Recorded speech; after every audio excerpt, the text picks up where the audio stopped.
як ҳамлаи ногаҳонии рӯзи гузашта раиси идораи сабти асноди ҳолати шаҳрвандии ноҳияи Фирдавсиро дар вазъи ногувор қарор дод. Парвина Раҳмонова, модари ду фарзанди хурдсол, саёҳат достизодаро дар утоқи корияш латту кӯб ва санадҳои муҳими рӯи миз бударо пора мекунад. Ин моҷароро ҳамкорам Абдулло Ашуров таҳқиқ дорад ва ҳоло дар хат бо мост. Абдулло, сабаби ҳамла дар чӣ аст? бале шаҳло, ин зан нимаи дуюми рӯзи 27 феврал рост ба идораи сабти асноди ҳолатҳои шаҳрвандии ноҳияи Фирдавсӣ ворид шудааст. Хеле оташин будааст ва ба утоқи раҳбари ин идора даромада мепурсад ки оё онҳо шавҳари ӯро ба зани дигаре никоҳ карданд ва баъди гирифтани посухи мусбӣ ӯ рӯй рост ба раҳбари ин идора дар меафтад ва ҳатто ҳуҷҷатҳои рӯи мизи ӯро ҳам чорсу пош медиҳад ва асли ин ҳодисаро раҳбари ин идора ба мо чунин нақл кард.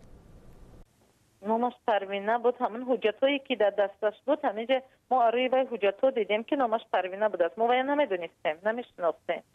баъд ки нашуд додуфиғон берун, ҳама тамошобин хай мебахшед, ман ба худам хел чунин гапҳои кӯчагӣ мебахшед, дастномое ки вай дар ҳаққи ман кард, ман ина сазовор намебинам ҳамчун хизматчии давлатӣ.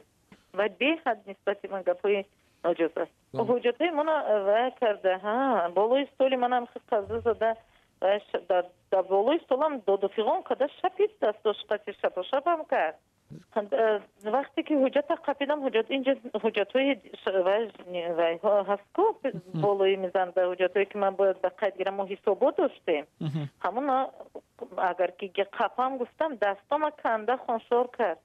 و بعدا ماموروни ثبت اسناد حالت‌های شهروندی ناحیه مجبور شدند به کارمندان میلیسه مراجعت کنند. پس از آمدن کارمند میلیسه باز هم این زن خیلی آتشین باقی مانده تهدید کرده است که طفلی 1.5 سالش را که در دست داشت از تیرزه این آشانه به زمین می‌افکند. اما خوشبختانه کارمندان میلیسه توانستند که اون زن را از این راهش برگردانند.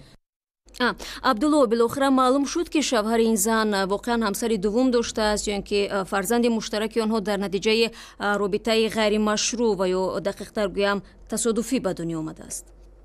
شهلا از این ماجرا برمی آید که این زن خودی همین روز بعد از چندین سال زندگی با شوهرش اکنون فهمیده است که شوهر او زن دیگری داشته است و از زن دیگرش از زن دومش یک فرزند هم دارد.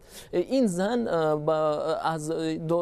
با شوهرش یک بحثی دادگاهی بوده است و در دادگاه مسئولان دادگاه به اون نسخه شهادتنامه تولد فرزند این مرد را از زن دیگرش به اون دادن و این زن آتشین شدن این نسخه شهادتنامه را گرفته راست به اداره ثبت اسناد حالت‌های شهروندی آمده است. وقتی او فهمیده است که این حجت واقعا تقلب نه بلکه حجت اصلی است، آتشین شده به کارمندان ثبت اسناد حالت‌های شهروندی در افتاده است. با تشکر از عبدالله. همین حالا معلوم شد که در نسبت پروین رحمانова برای майдавбошӣ پرونده باز کردند. طور معلوم در توجیکستان دو زنها و همسران دوم نمیخواهند که رابطه‌هایشان آشکار شود، چون قانون جنایی کشور چند همسری را منع کرده برای بسیار زنی جریمه یا تا 2 سال کارهای اصلاحی را پیش بینی کرده است.